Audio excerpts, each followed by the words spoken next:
If you like what you hear, consider subscribing and giving us a review over on Apple Podcasts. Especially early in the feed, subscriptions and reviews are super helpful for bringing new listeners our way. Thank you.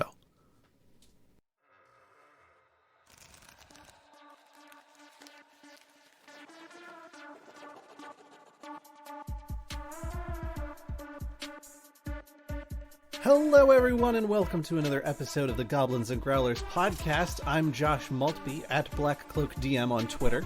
I'm Brandon Dingus at Way of Brandalore on Twitter. Thank you, everybody, for tuning in. We've got kind of a loose plan for just sort of a freewheeling conversation today. But first, we got a quick little news item I just wanted to touch base on, because several episodes ago, like episode 3, we talked about Boy Problems, the Carly Rae Jepsen themed heist RPG. That's I think it's a derivative of Lasers and Feelings. But anyway, so I bought it on itch like last year when I learned about it, and because of that, I get messages from the creator, and I got an email the other day that the sequel was coming out. Well, sort of like an expansion. It was Boy Problems, Side B. I love, given that it's a heist themed around not only Carly Rae Jepsen and her music, but also with lots of like puns on Carly Rae Jepsen song titles. I love the idea that Side B is like, these are the things you didn't steal last time. Oh, no. It goes into even more depth than that. When I bought it for like $3.75. Definitely go to boyproblems.itch.io and support this creator, because this is kind of balls out hilarious and ridiculous. But the first thing I thought after I read it was like, the world's gotten bigger. It's got some new mechanics. I think it has some new like character roles. It has 3 new heist scenarios, not all of which are Carly Rae Jepsen centric. There's let's see. Let me scroll through here. There are B-side plots, first of all, where it's like if your party doesn't want to go through with the regular heisting stuff, they have suggestions for like maybe the party can go to a beach or a cultural festival or something like that. Finally, the anime side plot episodes that your RPG needed. Mm-hmm. So, like, the 3 new settings that they have, one of them is basically you're trying to save this nightclub that has sort of a Studio 54 or hip-hop vibe or something like that. But it very much has the, like, Breakin' 2 Electric Boogaloo, we gotta save the youth center kind of vibe to it, where you have to, like, stop some evil corporate person from buying it, and there are GM prompts for it and everything. It lists new gear that you can get. It has a little 3-paragraph description of the heist, and then it's got several NPCs that you can go through. Oh my god, hell yes. Yeah, it's really cool. The art on this is pretty fantastic too. They refer to the Boy Problems, the whole thing, as a Cyberpop heist tabletop RPG. So, like, Cyberpop is a thing now, and I was not aware of that. There's another one where Taylor Swift disappeared in the early 21st century, and like, she vanished from public life. And this takes place in Cornwall after like London seceded from the UK and formed the Greater London Republic. And it takes place in Tintagel Castle, which is like really closely related to the Arthurian legend and everything. It's very crazy. I read through the whole thing, so I know like how it ends, and I don't want to spoil that for anybody, but it's really cool. And then there is another one that takes place in sort of a post-apocalyptic southern United States that involves having to like rescue or like steal the collective record of the internet from the before times. And one of the NPCs is Jeeves, and it's supposed to be an AI representation of the now defunct Ask Jeeves search engine. This is amazing. I love this. It's so cool. I still haven't had a chance to run a game of Boy Problems, but it's just so fun to read. And the work that was put in to the PDF for this one, like as far as like the design and formatting and everything, is like 1,000 times more detailed than the original. So definitely, if you're looking for something cool, especially if your tastes lean toward heist games and perhaps like Canadian female pop artists, this is definitely the thing for you. It's at boyproblems.itch.io. Side B was like $3.75, but you can obviously pay more if you want to help support the creator more. Back when I bought the base game for Boy Problems, it was like $7, I think, but it's totally worth it. This person is putting out pretty fantastic stuff, so check it out. High quality, worth investigating. Yeah, I'll put a link in the show notes on for that. But having gotten that business out of the way, I think we just wanted to have sort of a soup's cash conversation about magic and in our fantasy settings, like high fantasy, low fantasy, no fantasy. I know both of us sort of have opinions on that, and I don't think we've really like done that before. And we like just having sort of unplanned conversations sometimes, because if you guys could hear the stuff we end up talking about before we actually hit record, it is usually more interesting than anything else we are talking about. We have on a couple of occasions been like, dang it, we should have just hit record before we even started this planning conversation, because after editing out the bits where we're actually planning, we would have had a great episode. Mm-hmm. So yeah, it's just how it goes sometimes. Yeah, so talking about like how much, and I'm gonna use fantasy in kind of a fantastical kind of context, but how much like fantastical stuff do you want possible in your games? Like, if you had to play a game where there were no healing potions or no healing spells, or take it a step further, there was no real offensive magic or anything like that, what would that look like? How would that flavor the play, and how would you as a GM enjoy that, and how do you think your players would enjoy that? So I feel like when we start talking about doing things where it's less fantasy and more realism, you start getting into those campaigns, and I've played with GMs that are more or less, in this vein, where you have your travel time and there's like a random encounter table that you roll every day that you're traveling. You've got your rations all planned out. You've got your water. You've got how much you can carry. You've got how much the wagon you have can carry. You've got paying the ferry every time you need to cross a river. Like all of these like nitty gritty details that really make a world.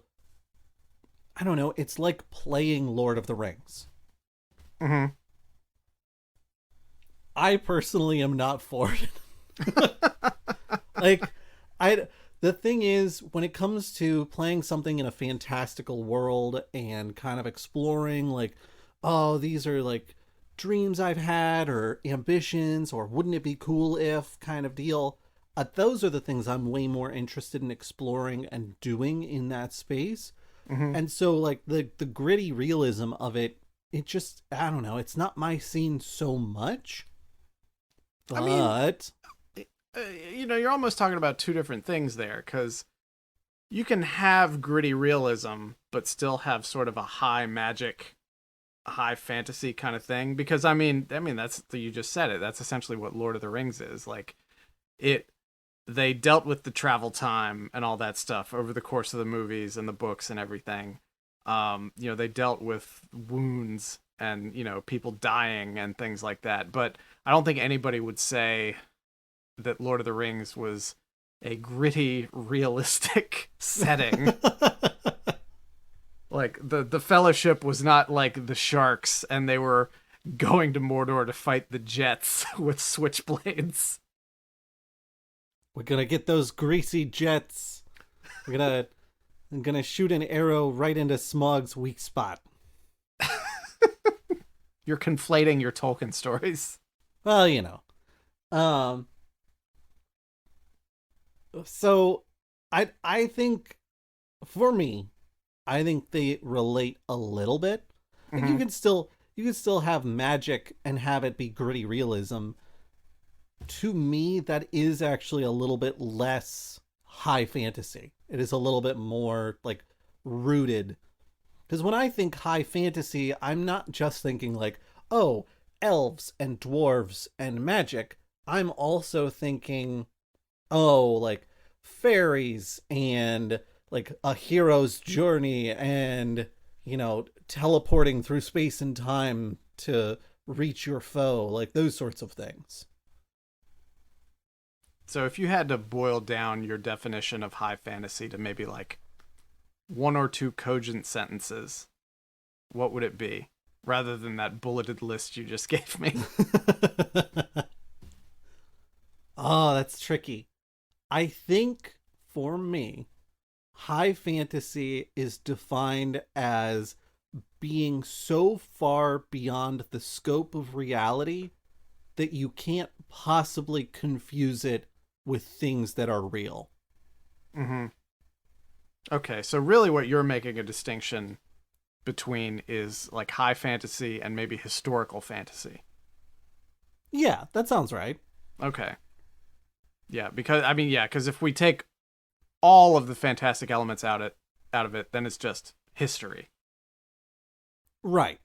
Well, Yeah. and like, I wouldn't consider, even though it has magic and elves and fairies and things like that, I wouldn't consider like the Harry Potter universe to be high fantasy. Or, what's the name? It's totally escaping me. There's another series of books about a young boy who like captures elves and fairies and then sells them to this organization. Like he's like a super genius kid, and it's Oh, completely escaping me. I know the one you're talking about. I can't remember the name of it either, but it's the one where Disney did that movie for it, and Josh Gad was in it, and they released it on Disney Plus, and it got horrible reviews. That's the one, yes. Yeah, yeah. It's like right on the tip of my brain, and I can't remember it, but I'm not going to worry about looking it up. Artemis Fowl. I That's got right. it. That's Oh, right. such a relief to get those things. I actually watched like maybe 15 minutes of that movie on Disney Plus, and it was insufferable. Oh no. But I but read some of the books and I enjoyed the books that I read.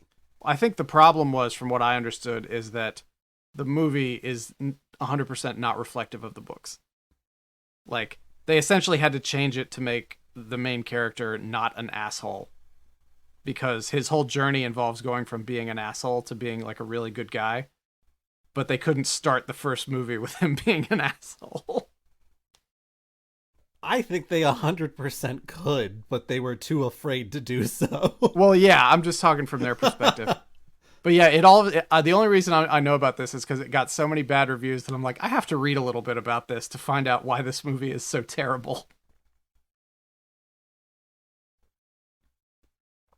Yeah, like I wouldn't consider Harry Potter high fantasy. I wouldn't consider Artemis Fowl high fantasy, even though they have fantasy creatures in them. That's magical realism.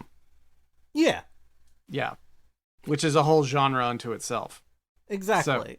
Okay, so it sounds like we're splitting our categories up into sort of high fantasy, magical realism, and then maybe something in between.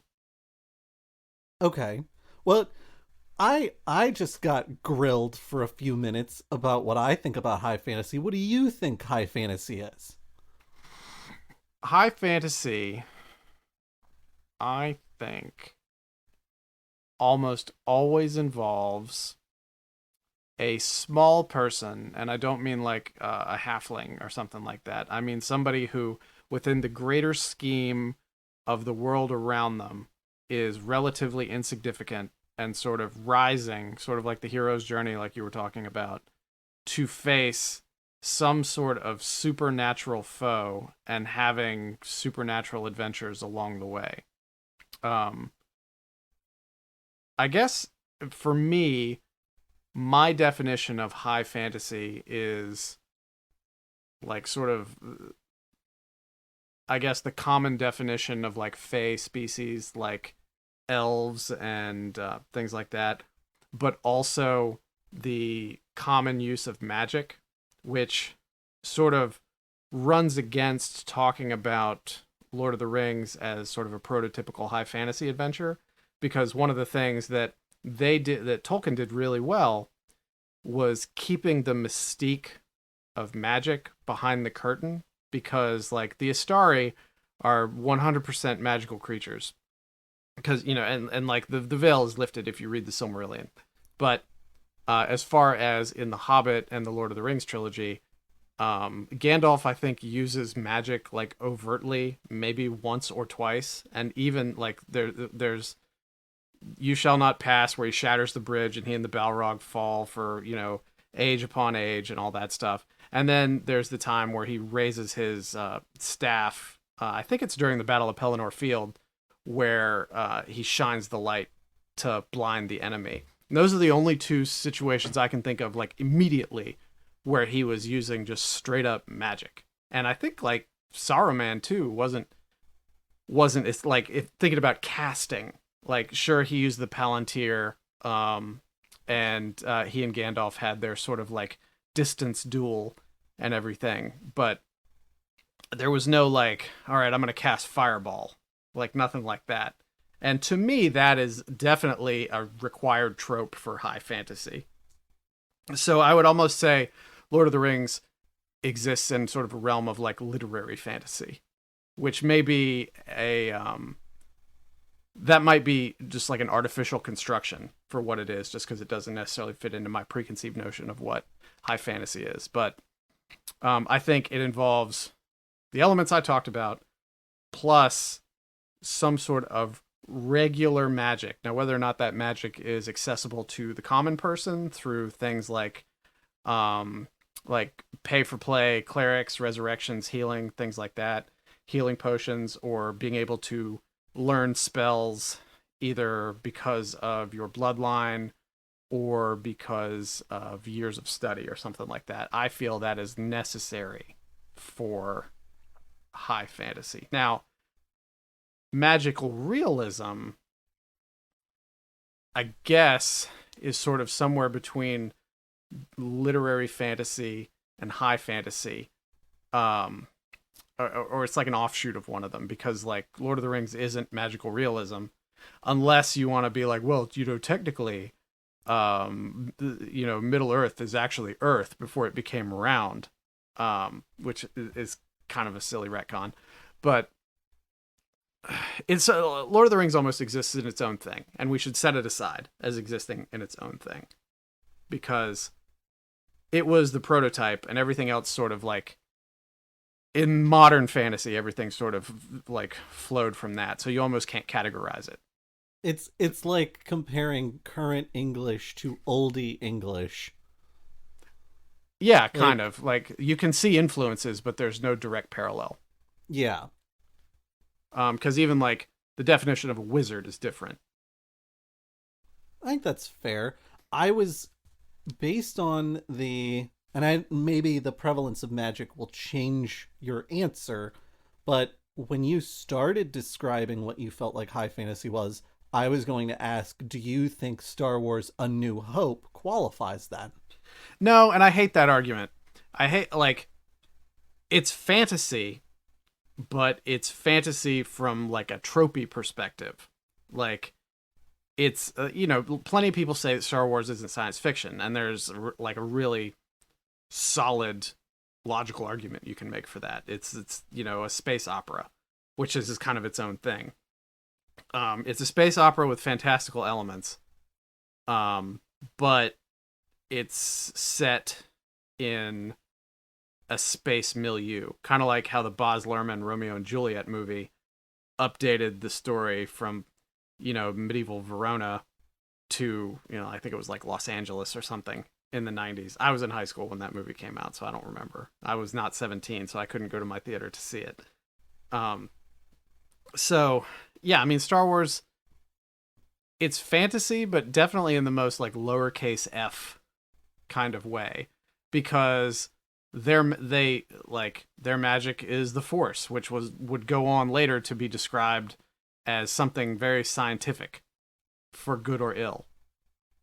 So yes, it's fantasy, but I do think it's outside the scope of what we're talking about.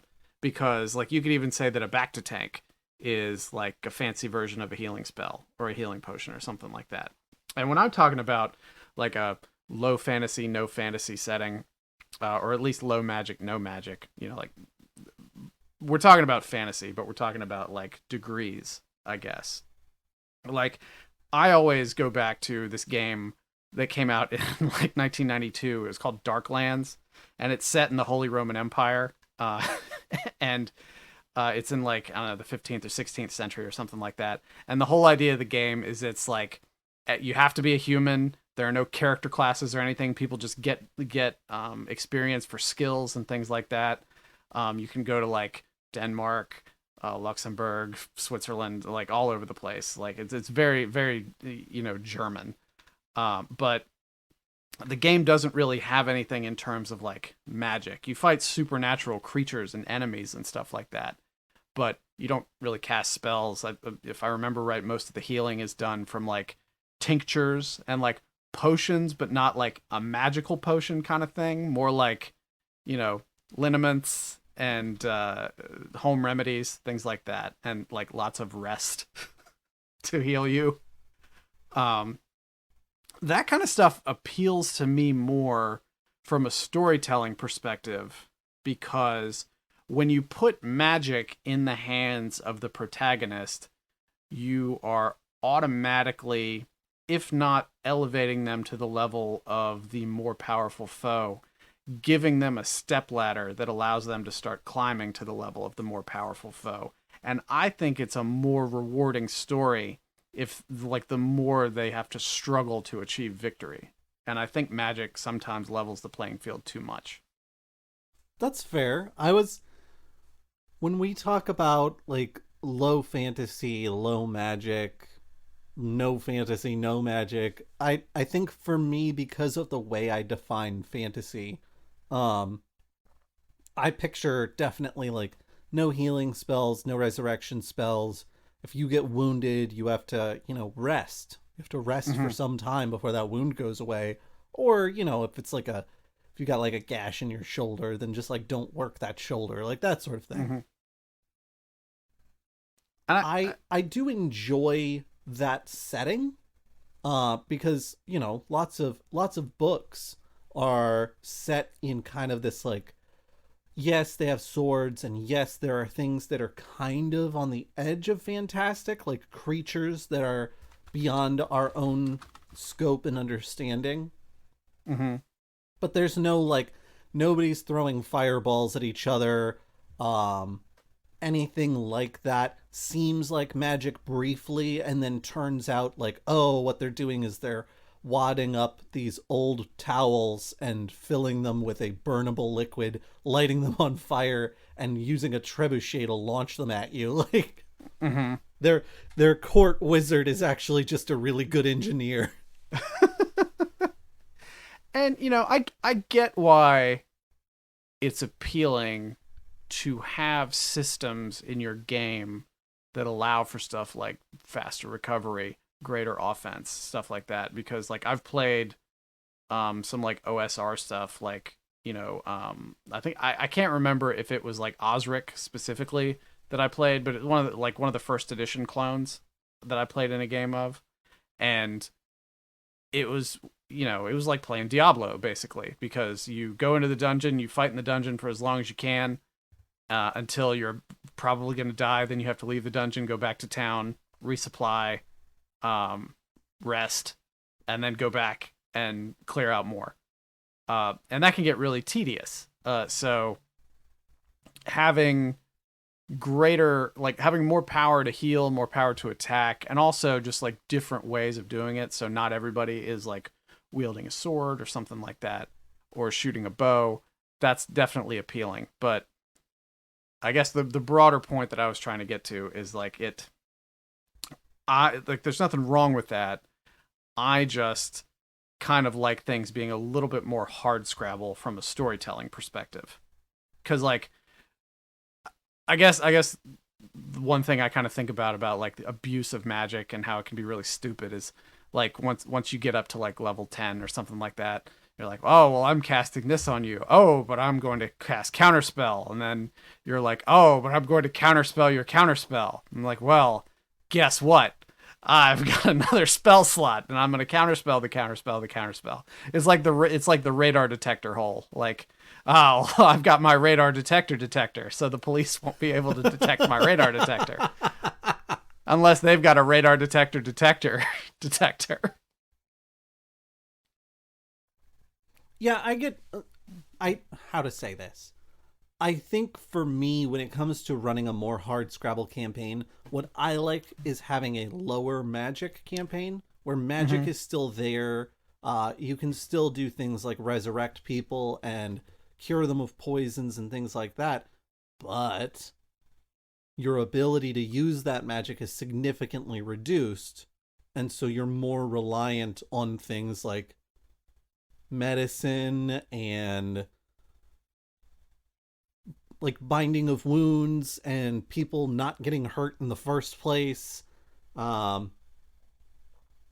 can use magic to heal, like to set a bone, but that doesn't make it completely healed all at once because it's too much. Like the bone still has to have time to knit and things like that.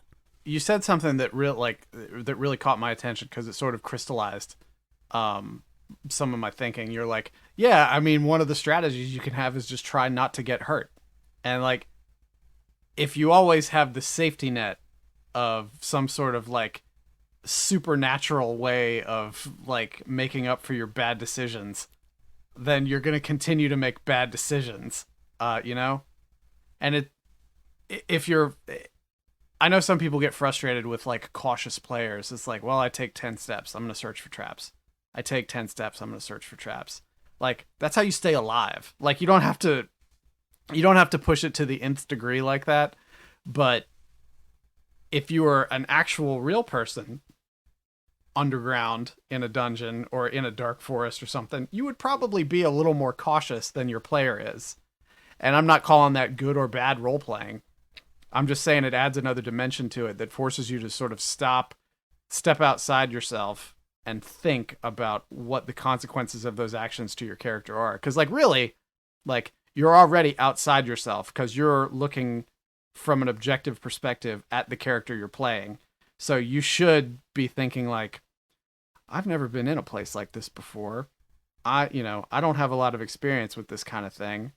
I should probably be careful and not act like I've got a guy back here who can put hands on me and heal up any gashes or wounds that I've got.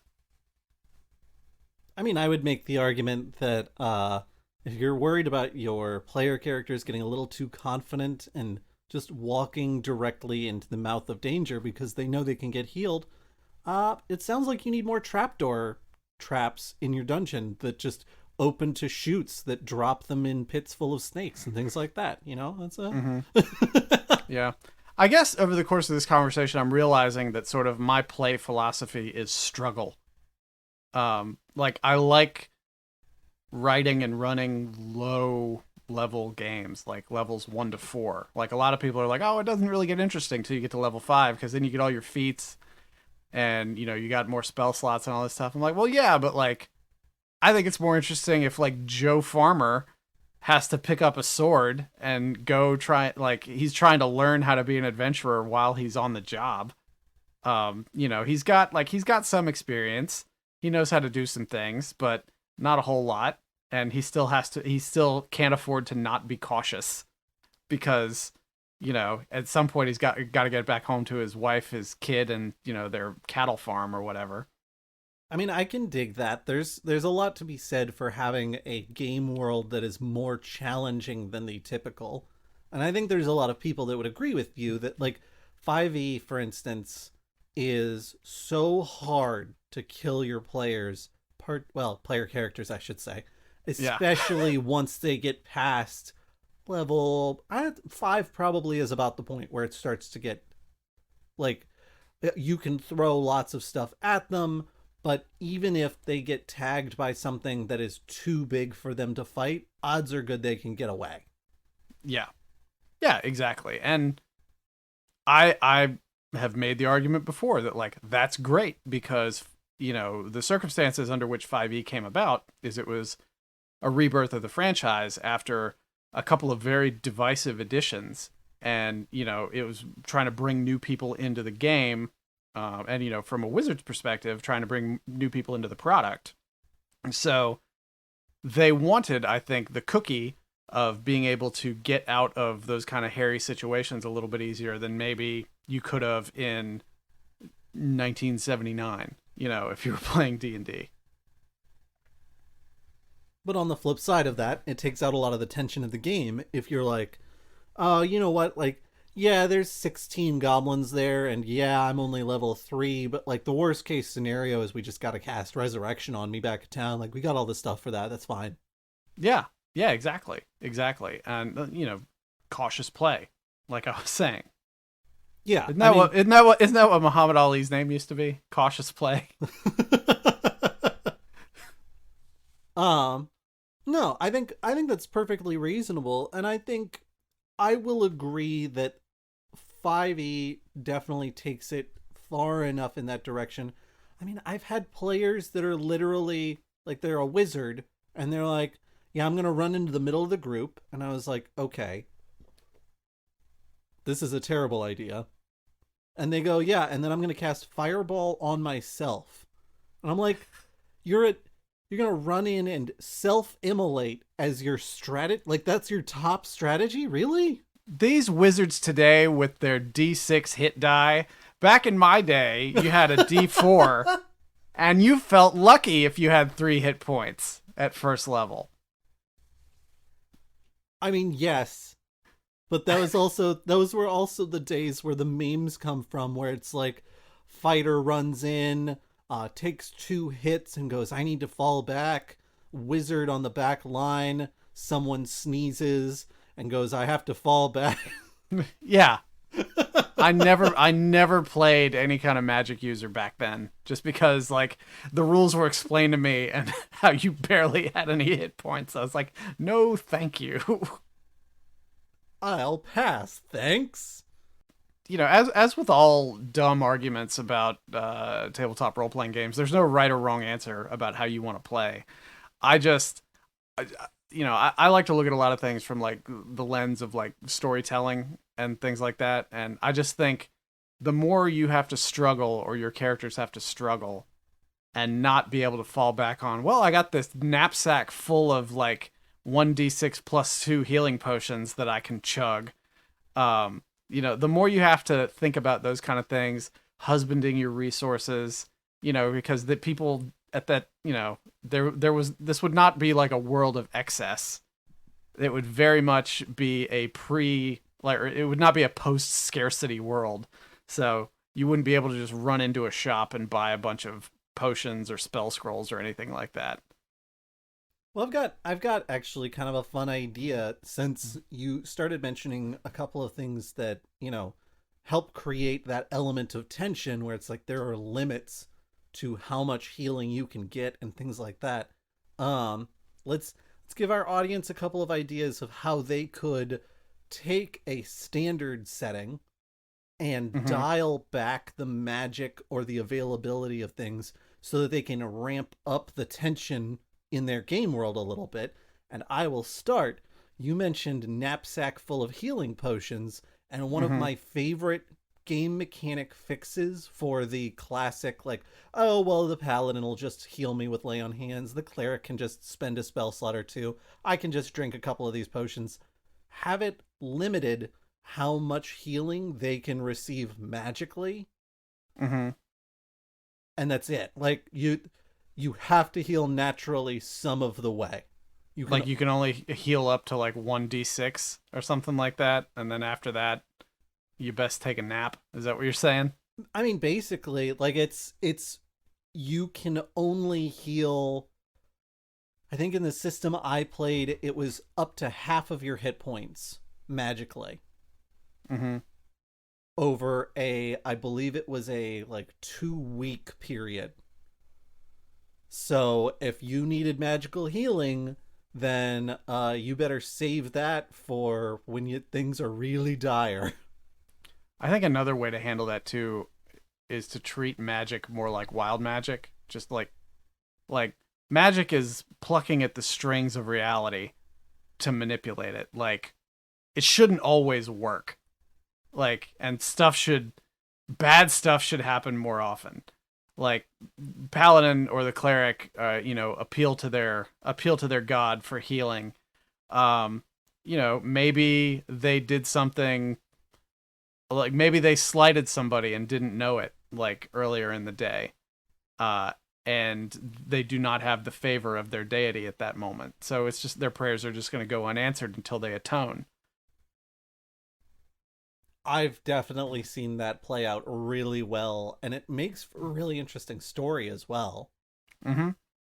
Yeah, like, they're not, like, cast out or anything like that. They just need to be humbled a little bit. Yeah, like, it's a situation where you're taking their resources from them, but temporarily, and to improve the story overall. Right. Yeah, but then oftentimes you'll have players complaining that, like, well, that's the whole point of my character. Well, we're telling a story. Be quiet. Use this as an opportunity to reflect and develop. I think if you're a really solid GM, then doing stuff like that, your players should trust you to not leave them in the lurch permanently. Like, I've talked to people who, they're like, oh, well, the whole point of my character is X. And it's like, you build a character that's an acrobat, and then as part of, like, the developing story and some bad rolls, maybe, your character loses their leg, and you're like, well, I can't do my acrobat stuff anymore. It's like, it's a world of magic, homie. You can get that functionality of your character back if you really want it, but there's also, like, explore that space. Like, that's, for your character, that's kind of a tragedy. And then additionally, like, there's all kinds of things you can learn as a person, and your character can learn as a person, about dealing with that situation and how much stronger you'll be coming out the other side of it, regardless of whether or not you continue to be a really talented acrobat character. Yeah, creativity thrives with restriction. 100%. 100%. If you really throw yourself into it. Well, yes, you can't. Yeah. I don't think anyone's expecting creativity to thrive during restriction if you get restricted and then you fold your arms and sit down and go, well, this isn't fun. Screw you guys, I'm going home. Have we veered a little bit from topic? Maybe. Well, anyway, this has been the Goblins and Growlers podcast. No, do you have any closing thoughts on that? I think my closing thoughts are that overall, I like magic in my games, but I do sometimes feel like magic, especially lots and lots and lots of magic, can make it feel like there's not a lot of tension there. And so sometimes it's nice to dial that magic back a little bit. Put in some anti-magic zones, perhaps. Yeah, I'm very much about the struggle, person versus nature, person versus person, not person and magic versus nature, or person and magic versus person. I just think it forces you to think a little bit more, plan a little bit more, and sort of give yourself over to more role play. Hell yeah. Which I never think is a bad thing. Never. Yeah. Well, anyways, everybody, you tell us, tweet us at Way of Brandalore or at Black Cloak DM about how you feel about high magic, low magic, no magic, magical realism, high fantasy, low fantasy, literary fantasy. And we'll be back next time with another topic to be determined. I'm Brandon at Way of Brandalore on Twitter. And I'm Josh at Black Cloak DM on Twitter. Thanks, everybody, for listening to the Goblins and Growlers podcast, and we'll catch you next time. Bye, y'all. Hey, Goblins. Brandon here. This is our last release before Christmas, so I just wanted to take a minute and thank everybody for listening and supporting us over the last few months as we've gotten this new podcast up and rolling. Josh and I really appreciate it, and we got a lot planned for 2022, So we hope you stay tuned in for that. And also, shoot us suggestions for stuff you want us to talk about or people you want us to try and get for an interview. Just email us at contact@goblinsandgrowlers.com, or you can send us a message on our Twitters. Again, really excited to be doing this. Really glad you're listening, and we hope to keep providing some cool stuff for you going into next year. Thanks.